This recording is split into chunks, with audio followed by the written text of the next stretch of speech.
तहरीक इंसाफ ने फौज के खिलाफ मुनज़्ज़म मुहिम चलाई। बैरून मुल्क आर्मी चीफ के खिलाफ मुजाहरे कराए। इमरान खान को पाकिस्तान से खिलवाड़ की इजाजत नहीं देंगे।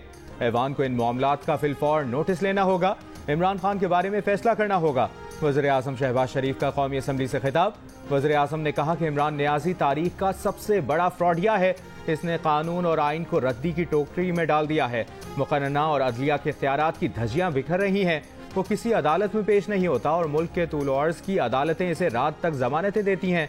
इस शख्स ने दोस्त मुल्क से तोहफे में मिली घड़ी बेचकर झूठी रसीद तोशाखाने में जमा कराई। इस लाडले को कोई पूछने वाला नहीं है। सुप्रीम कोर्ट के एक जज की ऑडियो सामने आई है। इसकी तहकीकात होनी चाहिए। अगर ऑडियो झूठी है तो झूठे को सजा मिलनी चाहिए। अगर सच्ची है तो फिर कार्रवाई होनी चाहिए।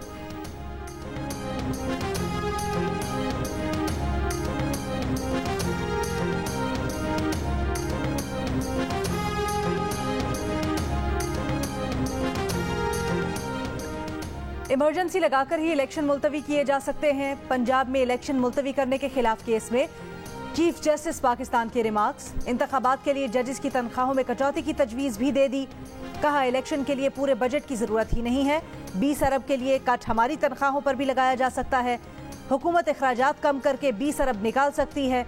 जस्टिस मुनीब बोले, सेक्रेटरी खजाना ने तो कहा इलेक्शन के लिए फंड्स ना अभी हैं ना आगे होंगे। इसका मतलब है कि इलेक्शन तो होंगे ही नहीं। जस्टिस मंदोखेल ने कहा बदकिस्मती से किसी को कोई शक नहीं कि 90 दिन में इंतखाबात अब नहीं हो सकते। सवाल ये है कि क्या इस मामले को जमहूरी तरीके से हल नहीं किया जा सकता था। सुप्रीम कोर्ट में पंजाब में इलेक्शन मुलतवी करने के खिलाफ case. Chief justice of Pakistan ने रिमार्क्स दिए। आजकल सियासी पारा बहुत ऊपर है।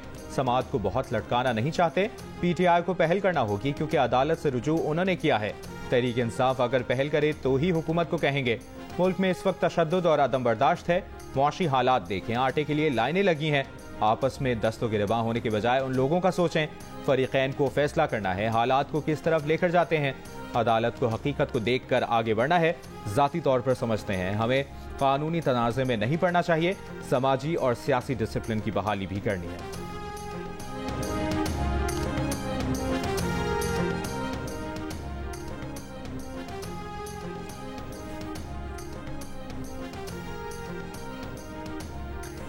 सुप्रीम कोर्ट में अटॉर्नी जनरल ने कहा यकम मार्च के अदालती हुक्म को पहले तय कर लिया जाए। अदालती फैसला अगर 4-3 का हुआ तो किसी हुक्म का वजूद ही नहीं जिसकी खिलाफ वर्जी हुई। अदालती हुक्म नहीं था तो सदर मुमलिकत तारीख पे नहीं दे सकते थे। चीफ जस्टिस पाकिस्तान ने जवाब दिया ये एक अलग केस है। अगर आप यकम मार्च के फैसले पर वजाहत चाहते हैं तो अलग से दरखास्त दें। इस वक्त मुकदमा तारीख देने नहीं मनसूख करने का है। 2 मुअज़्ज़िज़ जजेस ने फैसला दिया है, उनकी अपनी राय है, लेकिन इसका मौजूदा केस से कोई ताल्लुक नहीं। संजीदा मामले को बाईपास ना करें। जस्टिस जमाल मंदोखेल बोले यकम मार्च का फैसला कितने अरकान का है ये सुप्रीम कोर्ट का अंदरूनी मामला है। ये बता दें कि क्या आइन 90 दिनों में इंतखाबात करवाने का तकाजा करता है या नहीं। क्या इलेक्शन कमीशन इंतखाबात की तारीख मनसूख कर सकता है। जिस पर चीफ जस्टिस उमर अता बंदयाल ने कहा कि वो मामला क्लियर करने पर जस्टिस जमाल मंदोखेल के मशकूर हैं। वफाकी वज़ीर आज़म नज़ीर तार ने इलेक्शन से मुताल्लिक़ केस में फुल कोर्ट बनाने का मुतालिबा कर दिया। कहा मफाद आमा और इलेक्शन किस तरह एक दूसरे से जुड़े हैं। फुल कोर्ट इसकी तशरीह करे। ऐसी आइनी तशरीहात जिनका असर बराह रास्त आवाम पर पड़ता हो उनके फैसले मुश्तरका होने चाहिए।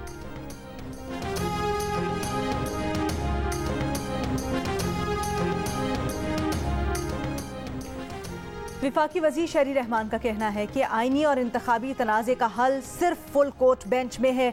2 जजेस के अदलिया के इख्तियारात पर सवालात इंतहाई संजीदा नौइयत के हैं। लार्जर बेंच के अरकान अदलिया और बार में तकसीम की वजह से मजीद इबहाम पैदा हो रहा है।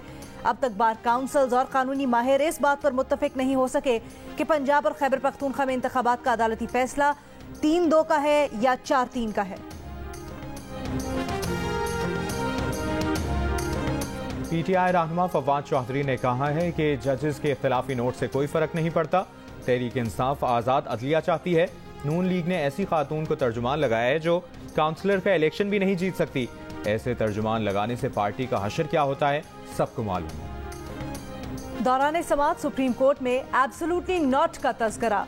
चीफ जस्टिस पाकिस्तान ने कहा क्या इलेक्शन कमीशन का फैसला इमरजेंसी नाफिज करने की बात करता है। PTI के वकील अली जफर ने कहा एब्सोल्युटली नॉट। चीफ जस्टिस ने कहा एब्सोल्युटली नॉट तो आपने असल में किसी और को कहा था। इमरान खान को कत्ल की कोई धमकी नहीं दी, सिर्फ उनके सियासी वजूद की बात की। एक सियासी बात की थी, सियासतदान सियासी बात ही करता है। वफाकी वज़ीर दाखिला राना सनाउल्लाह की वजाहत, कहा अक्टूबर में चारों सूबाई असम्बलियों और कौमी असम्बली के इलेक्शन एक साथ होंगे। सूबे में निगरां सेटअप के बगैर होने वाले इलेक्शन के नताइज कोई तस्लीम नहीं करेगा। इमरान नियाजी का एहतसाब होगा, अब PTI में से बहुत कुछ निकलेगा। ATC गुजरावाला का राना सनाउल्लाह के नाकाबिल जमानत वारंट गिरफ्तारी मंसूख करने और 5 लाख रुपए के जमानती मुचलके जमा कराने का हुक्म। बेनज़मी, भगदड़, धक्कमपेल, तल्ख कलामी, हाथापाई, मुफ्त आटा आज फिर एक जान ले गया। मुतअद्दिद अफराद जख्मी। साहिवाल में मुफ्त आटे की तकसीम के दौरान भगदड़ मचने से खातून जाम बहक, 19 खवातीन जख्मी। लोधरा में भगदड़ से 6 खवातीन बेहोश। मुल्तान में मुफ्त आटा न मिलने पर एहतजाज। फैसलाबाद में मुफ्त आटा लेने के लिए आए बुजुर्ग और पार्किंग कंपनी एहलकार में झगड़ा और हाथापाई। ट्रैफिक वार्डन्स ने बीच बचाव करवाया। खुशाब में धक्कमपेल में 2 खवातीन बेहोश।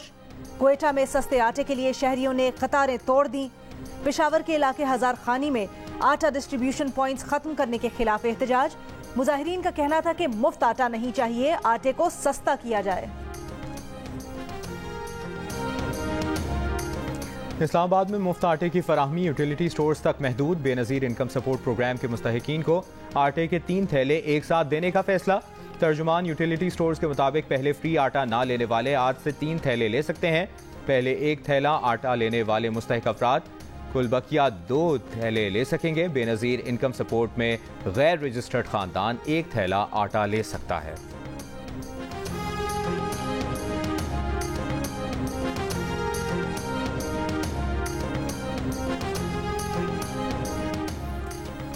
मुफ्त आटे के हुसूल के लिए जहमत से बचें, तरीका कार जानें।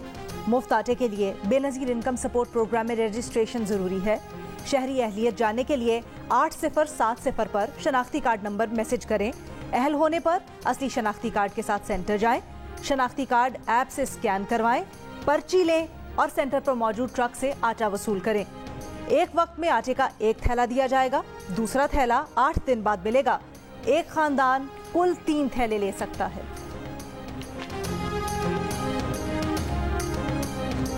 कराची को गिना जा चुका और कराची की आबादी 84,87,000 दिखाई जा रही है। ये आबादी ज्यादा से ज्यादा 2 करोड़ दिखाने का प्रोग्राम नजर आ रहा है। इस मर्दमशुमारी के अमल को और इसके अब तक आने वाले नताइज को मुस्तरद कर दिए। MQM पाकिस्तान का मर्दमशुमारी मुस्तरद करने का ऐलान। गैर जानिबदार निजी शोबे से मर्दमशुमारी दोबारा करवाने और डेटा तक रसाई देने का मुतालबा। धांधली का इल्जाम भी लगा दिया।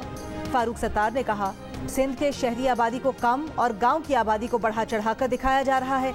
कैसे मुमकिन है कि हर शहर से लोग कराची आएं और आबादी कम जाहिर की जाए। शुमार कुनिंदगान के जरिए से धांधली की जा रही है। शुमार कुनिंदगान एक घर जाते हैं, 4 छोड़ देते हैं। टैब में डेटा डाला जाता है या नहीं मालूम नहीं। हमारी 66% आबादी को लापता किया जा रहा है। विफाकी हुकूमत से सवाल करते हैं, विफाकी हुकूमत में रहने का क्या जवाब बाकी रह गया। कराची में जमात इस्लामी के अमीर हाफिज नईमुर रहमान का भी मर्दमशुमारी पर तहफ़्फ़ुज़ात का इजहार। कहा, MQM मर्दमशुमारी को रेड लाइन समझती है लेकिन वजारतें नहीं छोड़ रही। मर्दमशुमारी से मुतालिक शकूक में इजाफा हो रहा है।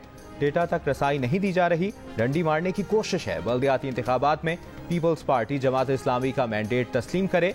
मेयर जमात इस्लामी का ही होगा।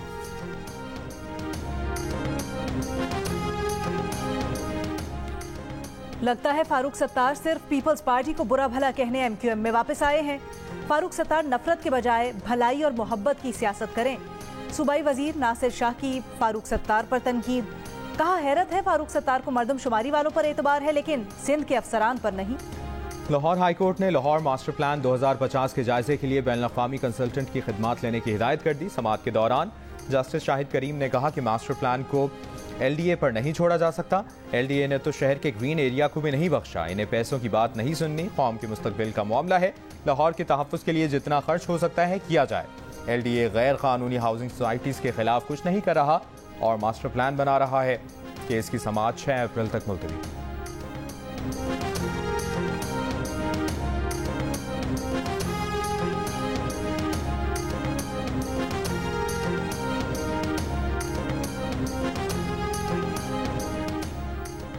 चेयरमैन नूर आलम खान की जेर सदारत पब्लिक अकाउंट्स कमेटी का इजलास। पाकिस्तान एग्रीकल्चर रिसर्च काउंसिल के चेयरमैन ने कमेटी को बताया कि गंदम की फी एकड़ पैदावार में 10 किलो का इजाफा हुआ है। चेयरमैन नूर आलम खान ने कहा, आप ज़बानी जवाब न दें, डेटा दें। सेक्रेटरी फूड सिक्योरिटी ने कहा, गंदम की फी एकड़ पैदावार 80 मन फी एकड़ तक बढ़ाई जा सकती है, जिस पर चेयरमैन कमेटी ने कहा कि इतना दावा करें जो माना जा सके। उनकी अपनी जमीन पर गंदम की पैदावार कम होकर 16 मन फी एकड़ रह गई है। जमींदारी अब मुनाफा बख्श काम नहीं रहा, वो तो अपनी जमीन किसी हाउसिंग सोसाइटी को बेचना चाहते हैं।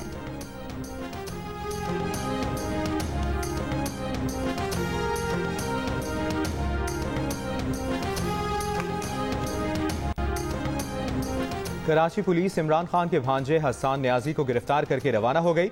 हसन न्याजी को कराची के थाना जमशेद क्वार्टर में दर्ज मुकदमे में गिरफ्तार किया गया है। हसन न्याजी के वालिद हफीजुल्लाह न्याजी ने सिंध हाई कोर्ट में दरखास्त दायर कर दी। हसन न्याजी के खिलाफ मुकदमा खत्म करने की सदा। लाहौर और कोयटा में दर्ज मुकदमात में अदालतें हसन न्याजी की जमानत मंजूर कर चुकी हैं।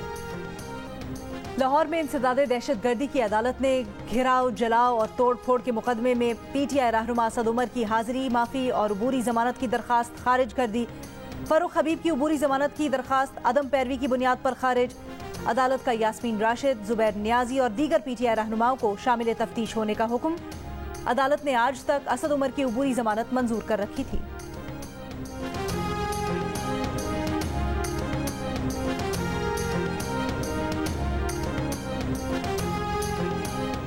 पुलिस ने जमान पार्क में ऑपरेशन करके तौहीन अदालत नहीं की। IG पंजाब और CCPO लाहौर ने इमरान खान की तौहीन अदालत की दरखास्त पर लाहौर हाई कोर्ट में जवाब जमा करा दिया। जवाब में कहा गया है कि कार्रवाई कानून के मुताबिक थी। अदालत ने चीफ सेक्रेटरी और एडिशनल चीफ सेक्रेटरी को जवाब जमा कराने के लिए 12 अप्रैल तक की मोहलत दे दी। दरखास्त गुजार इमरान खान का मौक़िफ़ था कि हाई कोर्ट के 17 मार्च के हुक्म के बाद पुलिस कार्रवाई तौहीन अदालत थी। इलेक्शन कमीशन में PTI ममनुआ फंडिंग केस की समाअत 18 अप्रैल तक मुलतवी। समाअत के दौरान चीफ इलेक्शन कमिश्नर ने PTI के वकील से कहा कि आज आपके पास जवाब का आखिरी मौका था। यह मामला 23 अगस्त से इल्तवा में है, जिस पर PTI के वकील ने कहा कि आपका फैसला हमारे खिलाफ होगा, इसलिए हाई कोर्ट से रुजू कर लिया है। हाई कोर्ट ने जुमे का नोटिस किया है। अतियात देने वालों के पते ढूंढने के लिए वक्त दरकार है। चीफ इलेक्शन कमिश्नर ने कहा कि मजीद मोहलत दे रहे हैं, मगर हुक्मनामे में ये नहीं लिखेंगे कि हाई कोर्ट की वजह से कर रहे हैं। केनियन हुक्काम की सरकारी तहकीकाती रिपोर्ट में दावा किया गया है कि सहाफ़ी अरशद शरीफ का कत्ल गलत शनाख्त का नतीजा था। कत्ल की मनसूबाबंदी के शवाहिद नहीं मिले। अरशद शरीफ पर कत्ल से पहले या बाद में कोई तशद्दुद नहीं किया गया। रिपोर्ट अब तक शाया नहीं हुई। केनियन रिपोर्ट में पुलिस का मौक़िफ़ बयान करते हुए कहा गया है कि गाड़ी नाके पर ना रोके जाने की वजह से फायरिंग की गई। हुक्काम ने पुलिस के इस इब्तदाई दावे की तरदीद की है कि गोलियां चलाने वाले GSU के अफसरान नशे में थे। अरशद शरीफ की गाड़ी से फायर किए जाने का दावा भी गलत करार। केनियन हुक्काम की रिपोर्ट में लापरवाही से फायरिंग करने वाले 2 अफसरान के खिलाफ कार्रवाई की सिफारिश की गई है। तहकीकात के लिए केनिया जाने वाले 2 पाकिस्तानी अफसरान उमर शाहिद हामिद और अथर वहीद अपनी रिपोर्ट में कत्ल को मनसूबाबंदी का नतीजा करार दे चुके हैं। और PTI के कारकुन जिले शाह की पोस्टमार्टम रिपोर्ट तैयार करने वाले डॉक्टर को ट्रांसफर या मुअत्तल नहीं किया गया। जियो फैक्ट चेक ने सोशल मीडिया पर फैली खबर की तस्दीक कर दी। डॉक्टर मोहम्मद अवैस कुरैशी लाहौर जनरल अस्पताल में मेडिको लीगल एग्जामिनर हैं और वो अस्पताल में अपना काम जारी रखे हुए हैं। जियो फैक्ट चेक ने सोशल मीडिया खबरों की जांच का मौसर प्लेटफॉर्म फराहम कर दिया। किसी भी खबर की हकीकत जानने के लिए जियो फैक्ट की इंग्लिश और उर्दू वेबसाइट देखी जा सकती हैं। फेसबुक और ट्विटर पर भी किसी खबर की सच्चाई के लिए जियो फैक्ट चेक के नाम से सर्च किया जा सकता है। किसी भी दावे की निशानदही के लिए आप जियो फैक्ट चेक की वेबसाइट पर अपनी आरा भी दे सकते हैं। फेक न्यूज से छुटकारा पाकर जियो।